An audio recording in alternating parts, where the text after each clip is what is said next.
Hello and welcome to Talking Aussie Books, a new weekly podcast shining a spotlight on Australian fiction. My name is Claudine Tinellis. As a writer and avid reader, I love chatting about books. And in this podcast, I'll chat to authors, publishers and readers, giving you, dear listener, insight into what's hot on the Australian fiction scene. So if you're looking for your next book recommendation or just want to know more about Aussie fiction writers, this podcast is for you. Grab yourself a cuppa, sit back and enjoy.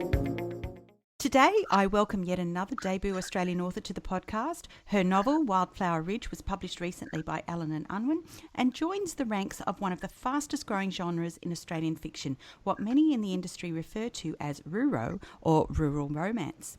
Tales of love and the vastness of Australia's outback, rural or regional centres continues to find a willing audience amongst Aussie readers.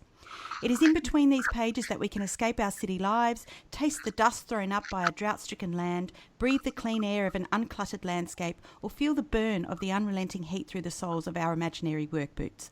So without further ado, I welcome Maya Linnell to the podcast today. Hello, Maya. Hi, Claudine. Thank you very much for having me. It's a pleasure to be on Talking Aussie Books. Congratulations on the publication of Wildflower Ridge. How exciting. How does it feel to finally have your book out in the world? It feels wonderful. It's kind of felt like a long time coming because, I'd worked on it for a fair while before I pitched it, and then that wonderful news that you've got a publishing contract. It's quite a long time frame to actually then see the book out in the world, and it's just wonderful. It's a great feeling. So I wondered if you could tell me a little bit about your journey to publication. How long did it take between finishing your draft to getting it on the shelves today? I think in terms of some people's stories, it happened quite fast. I didn't tell many people I was writing a novel because I'd heard so many of the people stories where they had written a novel and then spent 20 years trying to get it published. And I thought, well, I'd like to finish this to prove to myself that I can finish it and then start pitching it. And it wasn't until I was 18 months through, so I did a first draft course online studying, and then I did a second draft in about 18 months. And that all came together into a product that was ready to send to the publishers. But before then, after I lost count of how many drafts I did actually, but I sent it out to some early readers, my mum, my sister, my nana, some friends from Romance Writers Australia, and then some completely impartial friends that I hadn't actually met before, a friend of a friend. Offered to read it for me, which was very generous. And then I got to put through a few different suggestions and I guess weed out a couple of unnecessary plot lines before it went to Allen and Unwin. How important do you think your experience or work as a journalist was to your success with this novel? Oh, I think it was really helpful to me, Claudine, because knowing that I could write feature-length stories and really enjoy, I loved those 2,000-word pieces where I really got to sit down with someone and interview them and get their life story down, a fraction of their life story down. They were always the favourite pieces of mine. I had a great time on a country newspaper doing all sorts of subjects. So one day I'd be off taking photographs of the new preps at the primary school and the new teachers and the new enrolments, and then the next day I'd be off covering feature stories and lovely things like that. And then the next day it might be a farm accident where someone is happy to tell their story 10 years after the fact to coincide with a farm safety awareness campaign that was running. So it was wonderful because I knew the basics of writing. I could pretty confidently put together a sentence and turn it around until it was something that sounded all right.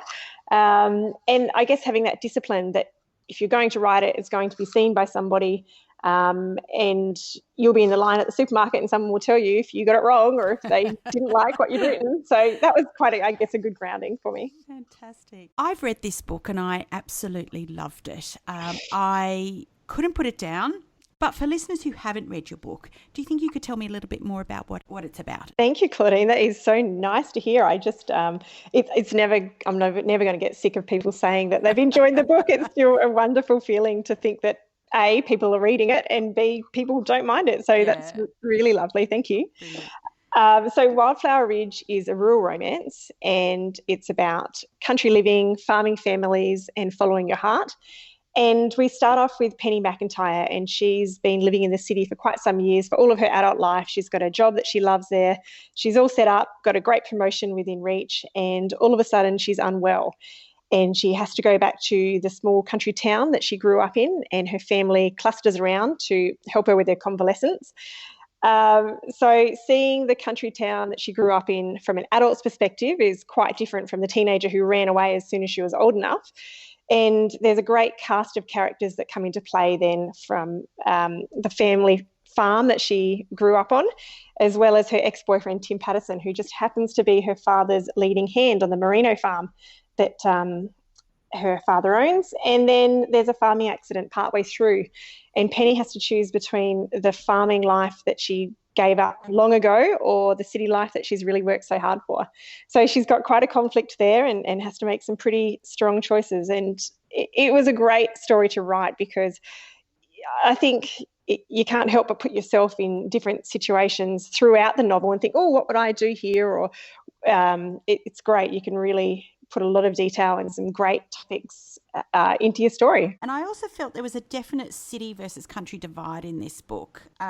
Penny's life in the city is a stark contrast to her life on the family farm. And this is quite deliberate on her part. She wanted to live a life far removed from the one that she had as a child. And do you think that's a common theme amongst rural communities of kids wanting to escape life on the farm? Absolutely. Having grown up in a small country town and where I went to high school in Millicent as well, there's a lot of people that as soon as they hit or they finish high school, it's straight away. They just want to get out somewhere different. And I found I was very similar. I didn't want to stick around, even though I had the option of a cadetship and a newspaper to go to. And I went, no, I'm out of here. And it wasn't until I was away that I realised, you know what, it's not such a bad place to live. And then when I did go away travelling and decided to return home, it was really different to see it through an adult's perspective. And it's so different from when you're a teenager and you think, oh, gosh, I can't imagine anything worse than everybody knowing my business or nothing happens around here. But as soon as you start living in that community as an adult, you see a heck of a lot of different side. And, of course, the cities, for us, it's 4 hours from Melbourne and we're 5.5 hours from Adelaide. But growing up, I was 4 hours from Adelaide. So that's a pretty easy weekend trip to just head off to the city if you really need some bright lights to spice up your weekend. Yeah, I couldn't agree with you more. And I was going to say to you that, when we see Penny's life in the city, it's not exactly all sunshine and unicorns either. She has a limited circle of people around her, and her ambitious live-in boyfriend Vince and her friend Jade are both work colleagues. So when she gets sick, she's got no one around on whom she can rely to help her recuperate. And that's why she has to go back home. Yeah, and I think that's really interesting because I've spent so long in country areas, it's almost natural that if you know that your neighbour's unwell, you will go and you'll take a pot of soup and you'll make sure that they're okay. Or if you know we've got a bachelor that lives just down the road from us and he doesn't often have home-cooked meals and no one's cooked a birthday cake for years. So when he moved in and when we moved in, we could work out there's not too many visitors to his place, and we love baking, so the kids and I often drop him around something nice, and that it's the only home baked thing that he's probably had for the last 6 months. So I think country communities are fantastic at really drawing together when there's times of crisis, times of need, and I think it's a really nice thing. Yeah, it's kind of a blessing and a curse, really, isn't it? Indeed. Living in a country town. So Bridgefield is your fictional town in which this story is set, and it's based around the Grampian Ranges in Victoria. Was this setting important to you in some way? When I decided I'd write myself a novel, one of the first things that I needed to look at was setting. And because the Grampians are so beautiful, and my husband and I have lived in and around this area of Victoria for quite some time. We spent some time up in Stawell, we had a beautiful view of the Grampians from our back deck. And then a little bit later, we moved to Ararat, which is also, you've got a beautiful view of the Grampians, a slightly different angle. And when I worked in local government there as well, the offices, they've got lovely views from there. So I think it's a really nice spot. And my husband grew up in this beautiful farm, a merino farm as it happens, in near Harrow, which is in southwest Victoria. And it's just such a lovely place with the beautiful big gum trees in the middle of the green paddocks and lovely, lovely farms across that region. So I think it was quite easy to set it there because I've got such a great knowledge of that area. It was a little bit of a gimme. Yeah, fantastic. And I thought you captured the sense of place really beautifully. It kind of just makes you want to go there. And I think that's the beauty about travelling through fiction. So I wanted to say that the book covers varied themes. Obviously, there's life on a merino stud versus life in the city. There's love and loss, marriage and family, fidelity, farm safety, as well as domestic violence. That's quite a lot to unpack, really, in one novel. Lots of interesting characters, all of whom have their own backstories. It makes for a very rich, multi-layered story. So I wanted to ask you, did you consciously want to explore these issues, or was this just the way the story panned out for you?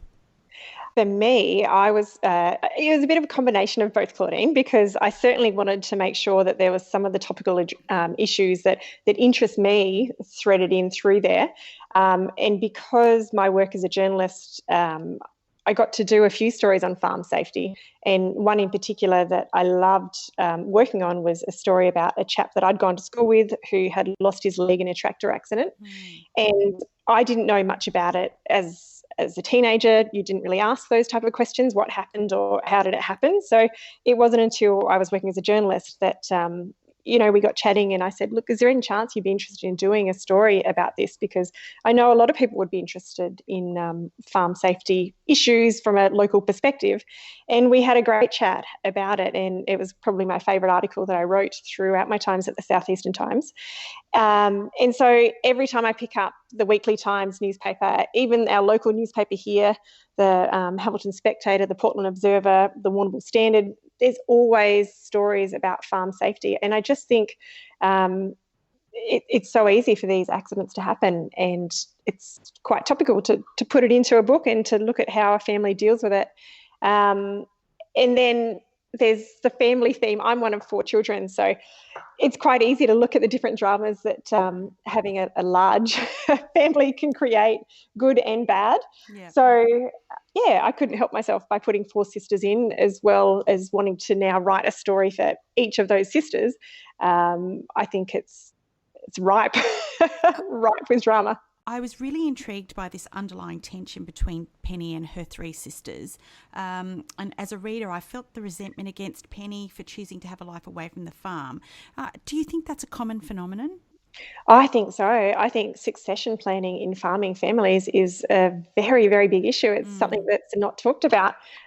You'll have a whole generation that won't know what's going to happen to a farm until one or both of the parents die. And I think that makes life really tricky for a lot of the siblings that don't know where they stand. And we've got quite a few friends that have got, that are my age that grew up on a farm, and I can think of off the top of my head quite a few families that have different issues that when they don't talk about it, it makes it quite tricky. Penny is really put into a difficult situation when she comes back. She's not there, and she hasn't been involved in looking after the farm in any way, nor, looking after her father. So everyone's kind of looking at her. I kind of felt it was a little bit unfair, really. Yes, you've got to put them in a situation that tests them, and I'm glad that it came across well. Now, baking is a feature in this book. Did you give this to Penny deliberately? I did. Look, I can't help but throw different bits of my own life and interests into the different characters. So Penny got stuck with baking, which, worked really well for me because I love nothing better than whacking some butter and some flour and some sugar into a bowl and mixing it and coming up with something that tastes good. And I think the theme of baking yourself happy was for me, a really nice thing to put in there because, it's something that I live by. But I know that a lot of people have food as a language of love, and the one thing that will make them feel good is not just eating sweet things, but making things to give to other people. So we do a lot of that. I subscribe to that theory as well. I often tell my children, if I made them something, I've made it with love. Yeah. And it's something I give to them, it's my way of telling them how much I love them. In speaking with people who have read the book as well, since the theme that your mother's treasured recipe book, I hadn't really thought about whether that was a universal theme, but I've had a few people say to me that, yes, if there was a fire in the house, the one thing that I would really love to save would be my mum's treasured recipe book, because once a person's gone, you can still, I guess, recreate memories by making the same things and following the recipe with their handwriting on the page. Their little notes in the margins that say, oh, this one won an award in the show, or this is the one that I made for Charlie's 4th birthday, which, my recipe book has lots of scribbles like that through it. And I just thought, well, that can be a really nice link back to her past and I guess pull her back into that rural community and remembering what she loves about country living. So I understand that the idea for this book came to you sometime in 2016. Did you always intend to write in this genre? I wasn't sure exactly which genre I'd write. At first I thought, oh, maybe I could do a bit of a murder mystery. I love Kerry Greenwood's books, the Franny Fisher series, and Karina Chapman with the baking theme in there.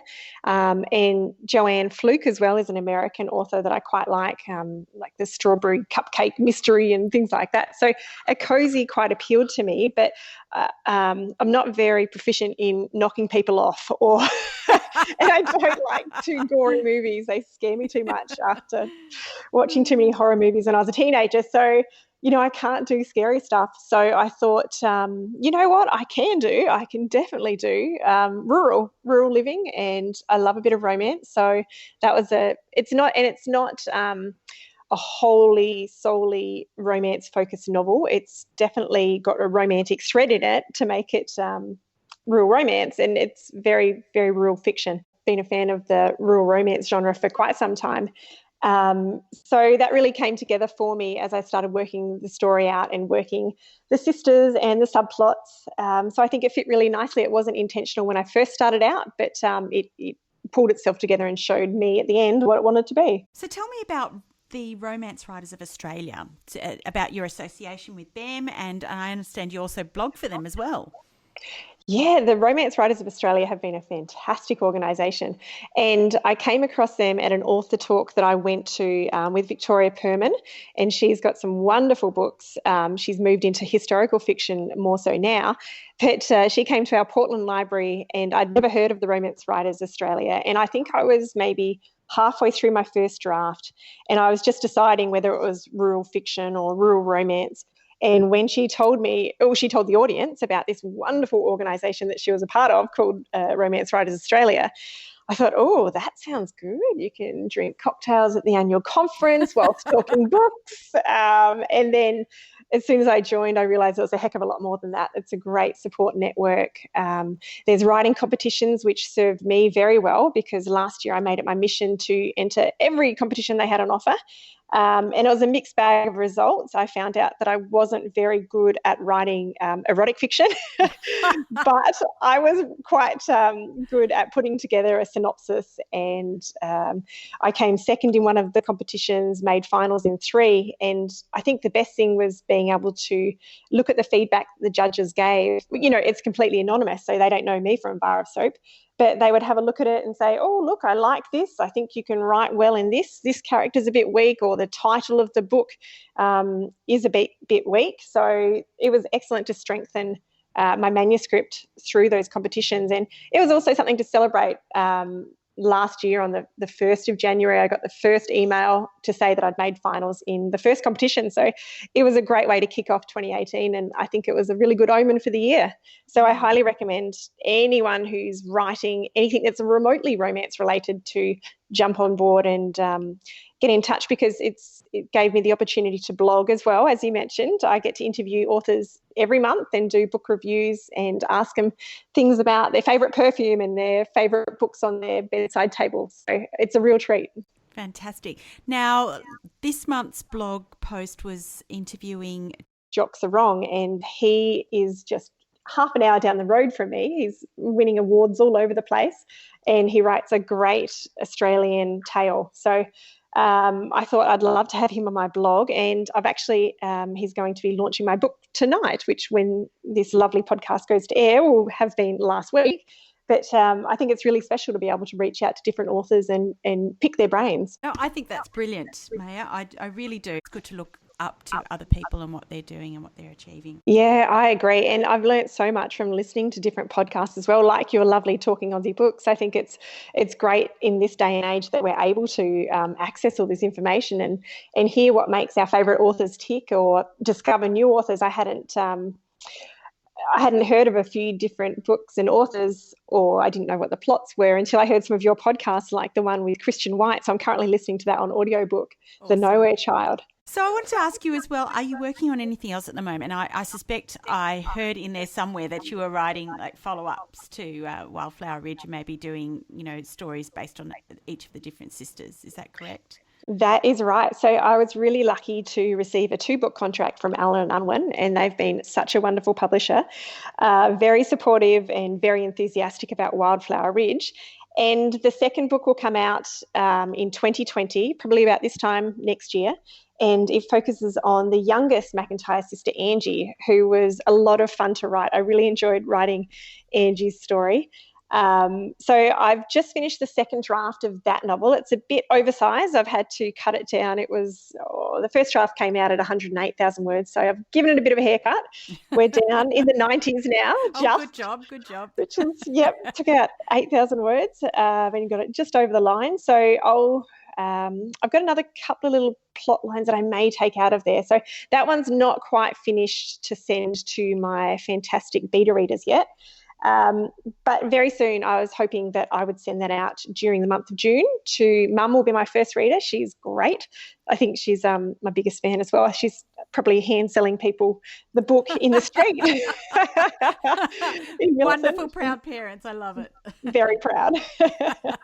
So she'll get to have a read of that, and I'll send it to my lovely publisher, Annette Barlow at Allen and Unwin, by the end of the month is my plan. Fantastic. Maya, where can listeners find out more about you and your books? Yes, I love hearing from people, and I've been so delighted with all the pictures of people taking selfies with the book and selfies after they've bought it at home with their puppy dog and their book. It's been wonderful. So I've got an Instagram site, and that's at maya.linnell.writes, and it's also the same handle on Facebook as well.